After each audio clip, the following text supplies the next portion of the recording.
Je suis avec Louise Daigle. Bonjour. Bonjour. On est ici à la Bibliothèque René Richard pour une nouvelle exposition. Comment ça s'appelle l'exposition déjà? L'exposition, c'est œillade sur nature. Œillade sur nature. Sur nature. Le titre de ça, c'est venu en fouillant un peu dans le dictionnaire Le Petit Robert, parce que je me cherchais un titre, pas nécessairement original, mais je voulais pas que ça soit regard sur nature ou quelque chose de trop familier. Et puis, ben ce mot-là, œillade, j'ai beaucoup aimé la définition. Fait que de là, puis moi, je suis une photographe, je suis photographe nature. Donc, toutes mes inspirations viennent de là. Que c'est cette exposition-là qui en est sortie. Vous êtes de quelle région? J'habite à Lévis, sur la Rive-Sud de Québec, mais je suis native de Québec. Québec même, ouais. Et qu'est-ce qui fait qu'on vient exposer ici à Baie-Saint-Paul? En fait, mon exposition œillade sur nature a déjà été présentée à Lévis, à la Galerie d'art des Deux-Ponts. Maintenant, c'est du gros travail, hein, monter une exposition solo. Et j'ai décidé de la faire voyager. Étant donné que les gens de Lévis me connaissent pas mal toutes maintenant, mais je voulais la faire promener, mais en dehors de la Rive-Sud. Fait que j'ai traversé le Québec, puis j'ai fait des demandes, puis là, bien, ici, ils m'ont donné l'opportunité de venir la présenter. C'est sûr qu'elle a été renouvelée un peu parce qu'il y a plusieurs tableaux qui ont pris leur envol dans de nouvelles demeures. Donc, je l'ai renouvelée, mais cette exposition-là, avec son titre de œillade sur nature, elle va se promener. Après ici, j'ai l'intention de vérifier du côté de la Beauce pour la présenter aussi. Ça fait voyager, puis ça fait voir différentes régions, différentes personnes qui peuvent en profiter. Voilà. Le médium que vous utilisez pour vos tableaux, c'est quoi? J'utilise l'aquarelle et les encres à alcool. Et puis, ces deux médiums-là, je les travaille sur un papier synthétique qui s'appelle Yupo. C'est un papier qui est non absorbant, qui me permet... j'aime beaucoup, beaucoup ce papier-là. D'ailleurs, je travaille uniquement sur ce papier-là depuis, je dirais quasiment une quinzaine d'années. Ce que ça me permet, c'est de pouvoir jouer beaucoup avec les textures. C'est ce que j'aime. On peut faire beaucoup de relèves, puis c'est un peu différent de travailler sur les papiers traditionnels. J'ai rien contre, mais j'ai trouvé mon plaisir, je pense, à travailler avec ce papier-là. Il y a plein d'aventures. Je pourrais même dire que c'est un gros lâcher-prise parce qu'on n'a pas tant le contrôle, étant donné que c'est non absorbant. Parce que de travailler l'aquarelle sur un papier non absorbant, c'est un peu contradictoire. Bien, en fait, c'est une autre façon de travailler. C'est qu'on travaille avec l'aquarelle, mais avec très peu d'eau, comparativement au papier de coton. Et puis, les encres, c'est la même chose. On va travailler, mais avec de l'alcool. Puis, ça nous permet vraiment de faire circuler sur le papier. C'est certain que quand on fait un virage puis qu'on décide de changer de papier, c'est un nouvel apprentissage. Ouais. Puis d'ailleurs, je l'enseigne maintenant, depuis quelques années. J'enseigne autant l'aquarelle que les encres à alcool sur ce papier-là. Ce que je dis à mes élèves, êtes-vous prêts au lâcher-prise? Parce qu'on a beaucoup moins de contrôle, bien, surtout dans les débuts. Il faut vivre un peu avec les surprises, en fait. C'est vraiment amusant. Et puis, ce qui me permet là, vraiment de jouer, ce que j'aime, c'est de jouer avec les textures. Donc, j'en suis venue à là. Je vais en faire encore un peu, des fois sur le papier de coton, mais de moins en moins. On finit par trouver un peu notre créneau, je dirais. Ouais. J'en suis venue à là, puis je pense pas que je vais décrocher de mon papier. Ouais. Pour le moment, ça vous convient? Pardon? Pour le moment, ça vous convient? Pour le moment, c'est ce qui me convient. J'ai encore des choses à découvrir. Surtout comme les encres, au début, on les applique, on travaille avec une poire qu'on va souffler, les encres pour les déplacer et tout. Puis on va travailler aussi avec l'alcool pour faire des textures ou des mouvements dans les couleurs. Mais plus ça avance, plus je travaille... je travaille maintenant les encres au pinceau, je travaille les encres à la spatule. Fait que ça me permet de... J'ai poussé plus loin, là, puis j'ai encore à découvrir. J'ai commencé à la faire sur de la toile. Le résultat ne m'est pas encore satisfait, fait que j'en parle plus ou moins, puis j'en montre pas encore, là, vraiment. Mais j'ai pas fini de découvrir là, avec ces deux médiums-là sur des nouvelles surfaces. C'est de l'exploration, un petit peu. C'est de l'exploration, beaucoup. Puis, ça amène beaucoup de beaux résultats. J'aime beaucoup aussi, comme, mettons, avec les encres, les couleurs sont vraiment plus éclatantes que certains autres médiums, en tout cas pour moi. Et j'ai repris plus... J'avais délaissé un peu l'aquarelle parce que j'ai bifurqué vers les encres. Mais étant donné que j'ai été en demande pour faire des cours d'aquarelle sur ce papier-là, je me suis remis un peu plus à l'aquarelle, mais là, je suis en train de la travailler, même façon que mes encres, puis aussi intense, là. Je peux y aller avec le tube direct sur le papier, faire de l'empattement, puis...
L'encre à l'alcool, moi, je connais pas ça. Je connais pas ce médium-là.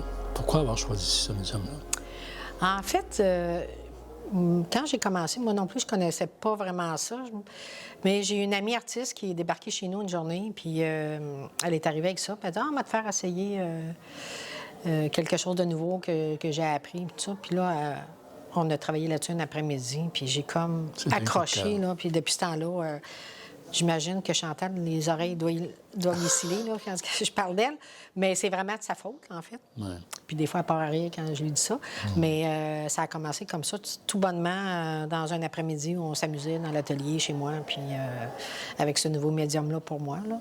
Donc, puis j'ai pas laissé depuis ce temps-là. Ça n'a pas arrêté. Là, Parce que quand on parle d'encre à l'alcool, oui. C'est pas de l'alcool qui est dans l'encre. Comment ça fonctionne? En fait, c'est le pigment de couleur qui est dilué avec de l'alcool. Donc, les bouteilles qu'on achète sont déjà prêtes à l'utilisation. Ça contient le pigment et l'alcool. Le pigment et l'alcool, c'est ça. Okay. C'est déjà prêt. Puis quand on les applique, si on veut retravailler dans notre sujet, bien là, on va utiliser juste de l'alcool pour aller travailler les encres. Et la propriété de l'alcool dans tout ça, c'est quoi son rôle à ce moment-là? Bien, un peu comme l'aquarelle, on va travailler avec de l'eau pour la faire voyager. Puis c'est comme le médium qui va... Bien, c'est ça. Pour travailler les angles, si on laisse juste la goutte d'encre à alcool sur le papier, ça s'arrête là. Okay. Alors, si on veut vraiment faire des sujets, bien, je la travaille comme l'aquarelle. Je vais souvent la déposer dans des petits godets. Ça sèche très vite, parce que, dans le fond, dès qu'on sort l'angle de la bouteille, l'alcool évapore. Ouais. Donc, il faut quand même travailler assez vite, fait qu'on ne peut pas en mettre beaucoup à la fois. Fait que, ce que je fais maintenant, moi, mes couleurs préférées, je dirais, j'en dépose dans des petits godets que je laisse sécher. Puis quand je veux l'utiliser au pinceau, bien là, à ce moment-là, je vais la réanimer avec de l'alcool que je mets sur le pinceau. Je vais aller chercher des encres, puis là, je vais aller travailler au pinceau.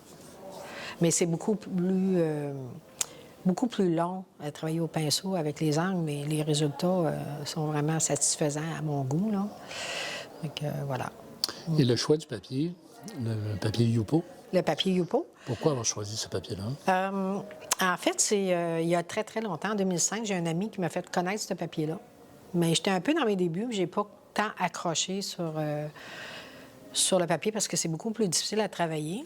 Fait que j'en avais fait un peu, puis j'ai mis ça de côté. Puis vers 2015, j'ai un autre de mes amis qui m'est arrivé avec ça à la maison. Puis il dit « Ah, il dit, j'ai essayé un nouveau papier, tu devrais aimer ça. » Je dis « Écoute, je connais déjà ça, mais je ne l'utilise pas vraiment. » Fait qu'on s'est mis à travailler là-dessus, puis depuis ce temps-là, j'ai pas lâché. Ça fait quasiment, je vous dirais, depuis 2015 là, que j'utilise uniquement ce papier-là. Fait que j'ai trop de plaisir à avoir des aventures. Des fois, pas toujours agréable, là. Ça arrive que ça se contrôle pas, mais en général... Puis quand ça marche pas, on le tourne de bord, j'en fais un autre parce qu'on peut l'utiliser des deux côtés. OK.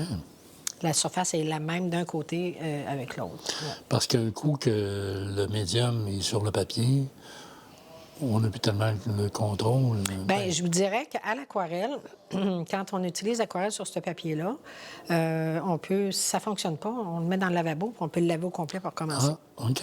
Il y a certaines couleurs qui tachent un petit peu, mais on va en remettre par-dessus, fait qu'il est réutilisable.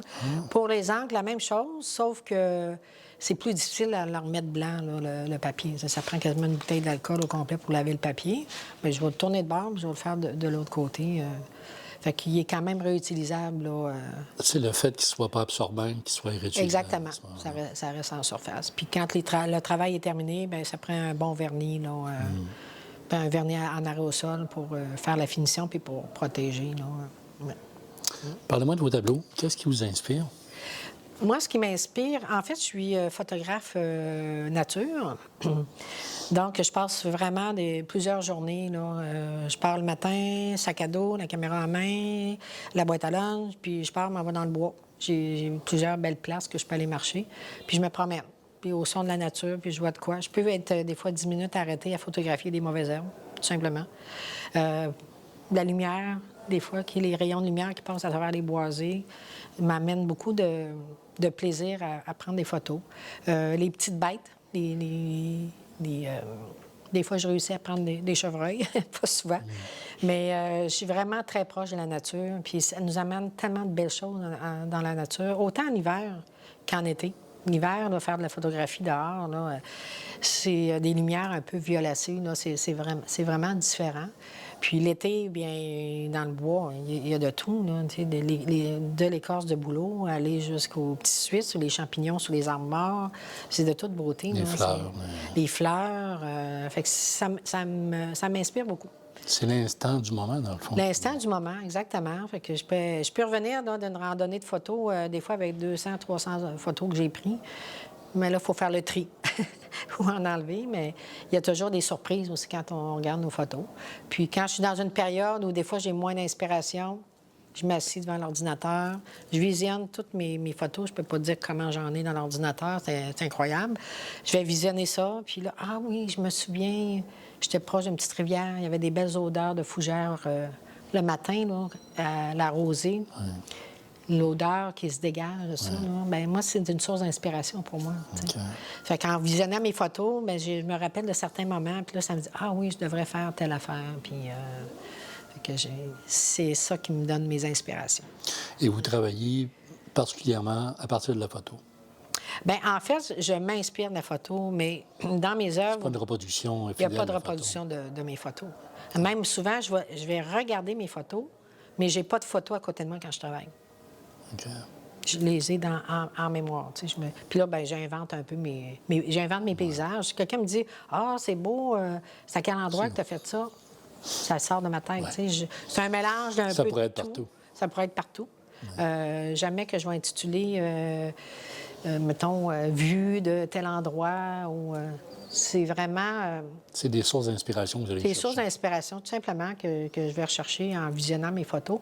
C'est assez rare que je vais garder la photo à côté de moi pour travailler. Des fois, peut-être pour certains petits détails précis que je veux faire, comme éclater une plante ou des fois un petit peu pour certaines couleurs. Mais sinon, j'ai pas mes photos avec moi. Ouais.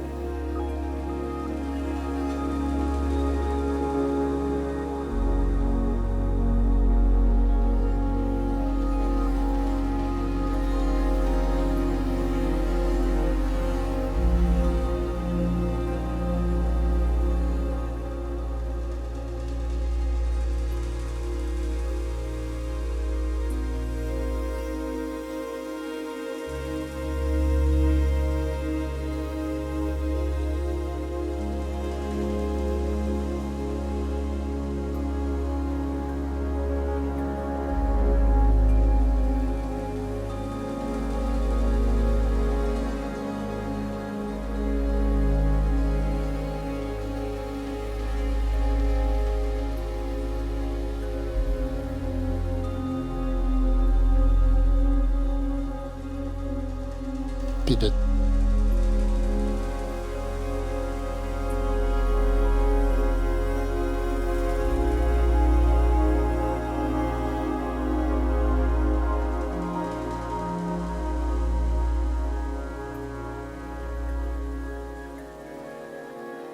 travailler l'aquarelle directement sur place?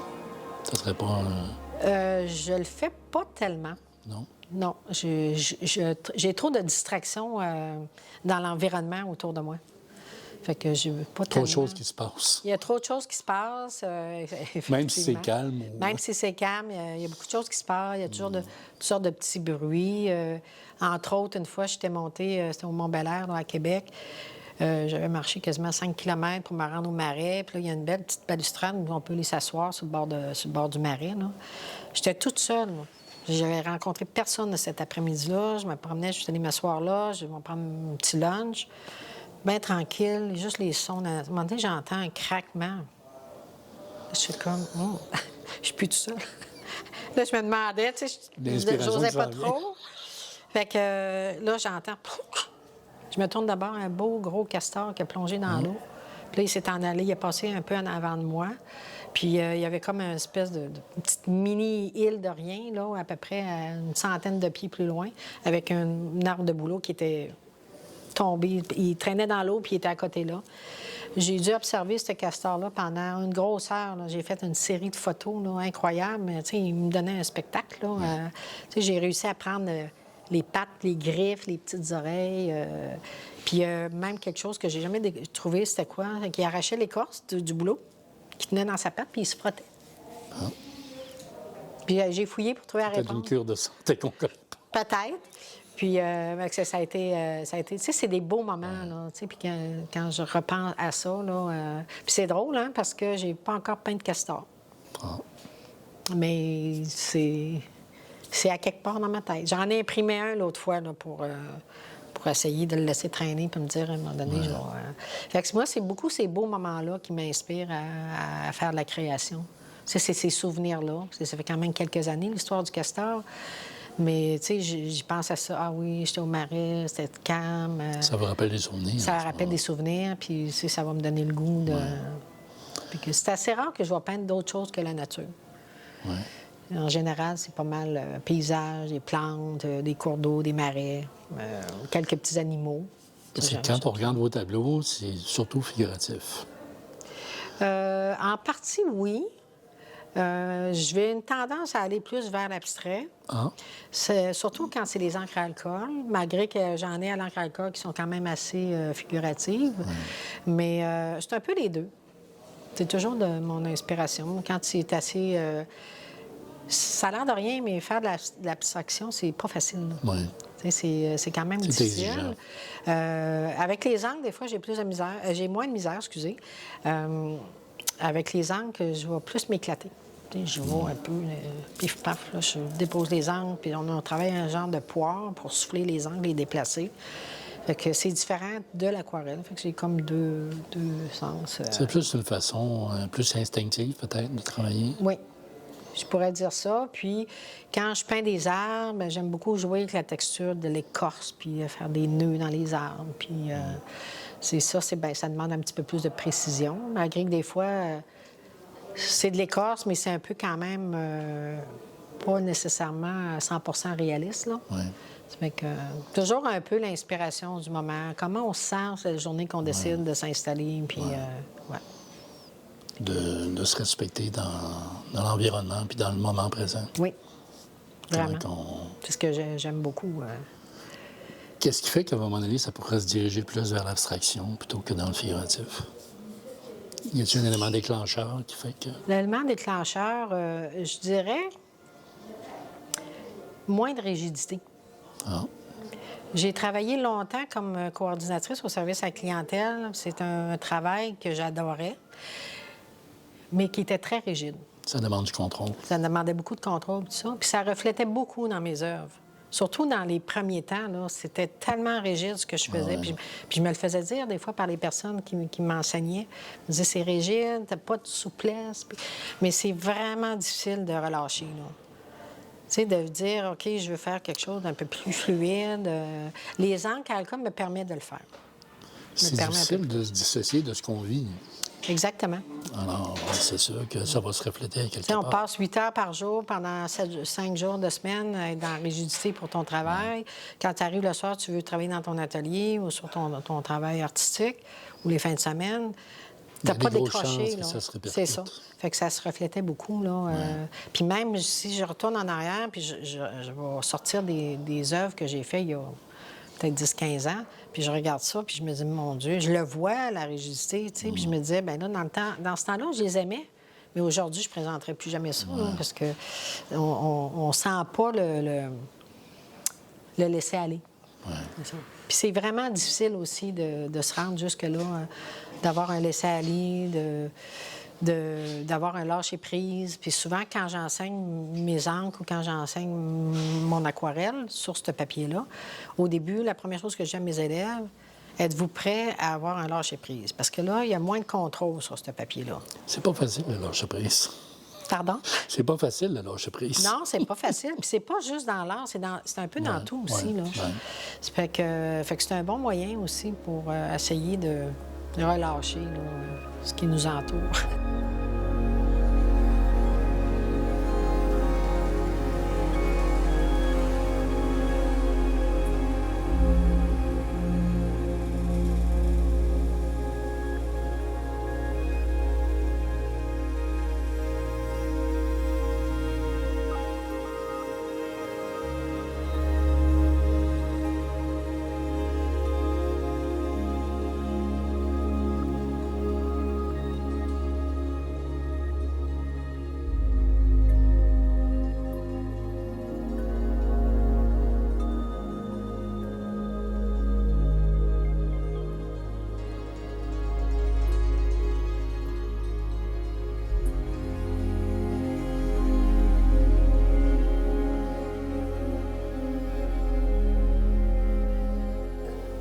Est-ce que vous sentez dans la progression de votre travail, est-ce que vous sentez ça s'en va plus vers l'abstraction ou ça va rester un peu tout le temps dans le... J'aime beaucoup ma tendance d'aller vers l'abstraction. Voyons, c'est un mot pas facile à dire. Mais j'ai encore mon côté réaliste que j'aime bien aussi. Là, c'est que je ne sais pas si je vais m'en aller uniquement vers l'abstraction. Puis des fois, je fais comme les deux. Je vais faire, souvent, j'ai commencé à travailler pas mal comme ça, de faire un fond abstrait, puis d'aller intégrer mon sujet dedans qui est un peu plus réaliste. C'est une façon que j'aime beaucoup travailler. Fait que c'est plus vers là, je pense, que je m'en vais là, pour l'instant. Ouais. C'est quoi les commentaires que vous recevez quand on regarde vos diplômes? Les commentaires. Je dirais que souvent, ce que j'entends, c'est que ça me ressemble. Ouais. Ça me ressemble, c'est lumineux, c'est en partie éclaté en couleur. Puis on va me dire aussi qu'on voit beaucoup ta dextérité, puis pas ma rigidité, par exemple, parce que de plus en plus, elle est relâchée. Mais en général, bon, tu sais, c'est une question difficile, ça. Qu'est-ce qu'on se fait dire? Bien, on sent de la sérénité quand on regarde vos tableaux. Oui, bien, c'est ça un peu que je cherchais comme mot. La sérénité. Tu sais, j'y vais sans attendre. Le résultat va arriver, puis c'est... Puis je pense que de plus en plus, mon travail est apprécié. J'ai quand même beaucoup de beaux commentaires, puis ils circulent. Mes choses commencent à circuler, là. C'est une autre chose qui est vraiment agréable. Comme là, j'ai toujours... je fais une série de cartes, des cartes pour écrire, là, des cartes. Ça, c'est juste des abstractions. Puis c'est cette série-là, bien, je ne peux pas appeler ça une série, là. Je fais de la production pour ça. C'est des cartes qui sont à vendre, mais c'est toutes des œuvres originales. Puis avec les encres, on n'est pas capable... On ne peut pas en faire deux pareils. Les couleurs peuvent se ressembler, mais il n'y en aura jamais deux pareils. Fait que donc, les gens qui s'en procurent, bien, c'est des pièces uniques. C'est des originaux. Fait que là-dessus, bien, tu sais, je m'amuse beaucoup à travailler juste à l'abstraction pour ça. Puis dans mes tableaux, bien là, ça varie. Je pense que c'est un peu comme de comment on sent la journée qu'on a envie. Puis des fois, on travaille avec des amis, fait que, tu sais, l'atmosphère n'est pas la même. Mais je vous dirais qu'en général, moi, ça fonctionne bien quand je travaille très tard le soir. Je suis un peu un oiseau de nuit. Quand je suis seule dans mon atelier, un petit peu de musique. Là, je sais que le téléphone ne sonnera pas, je ne serai pas dérangée pour les dings des téléphones, etc. Puis ça m'arrive souvent de travailler jusqu'à 2-3 heures du matin. Puis c'est là que je vais retrouver une espèce de paix intérieure. Tu sais,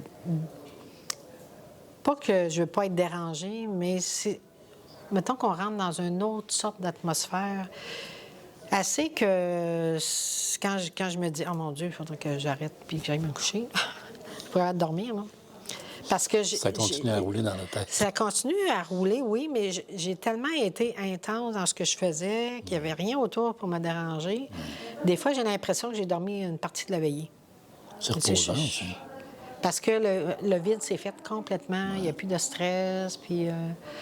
mais à un moment donné, il faut s'arrêter. Okay. Avez-vous plus de satisfaction quand vous faites un tableau dans l'abstraction ou dans le figuratif? Bonne question. C'est pas la même satisfaction, je dirais.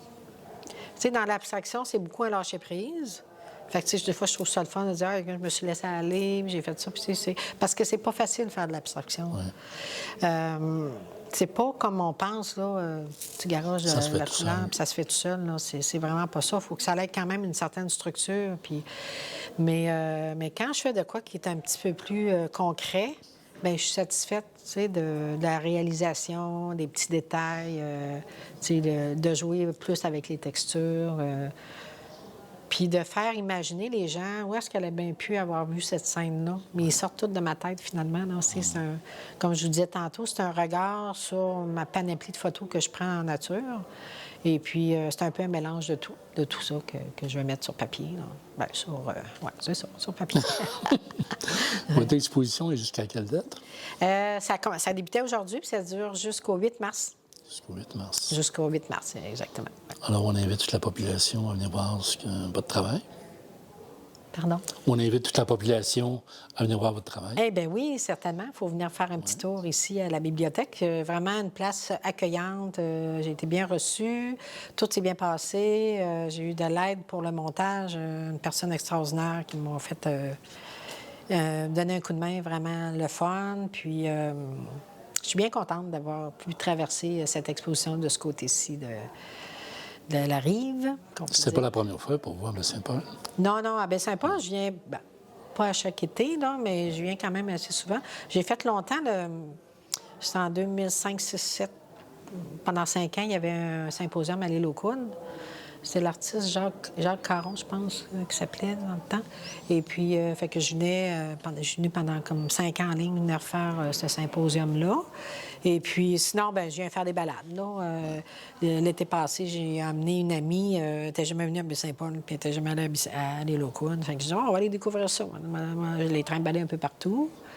Et puis, quand j'ai la visite de Montréal, c'est la même chose. Hein? Les autres, ils n'ont pas autant de verdure proche de...